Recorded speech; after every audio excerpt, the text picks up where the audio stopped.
મારો પ્રિય પ્રશ્ન પ્રિય તહેવાર મારો દિવાળી છે. દિવાળીનો તહેવારમાં 5 દિવસ હોય છે. દિવાળીના દિવસે ફટાકડા ફોડવામાં આવે છે. દિવાળીના દિવસે નવા કપડાં પહેરવામાં આવે છે.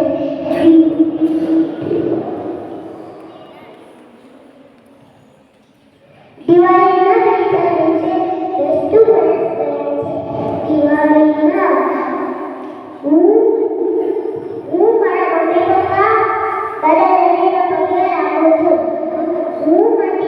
દિવાળીના દિવસે હું મંદિરે પગે લાગવા જાઉં છું.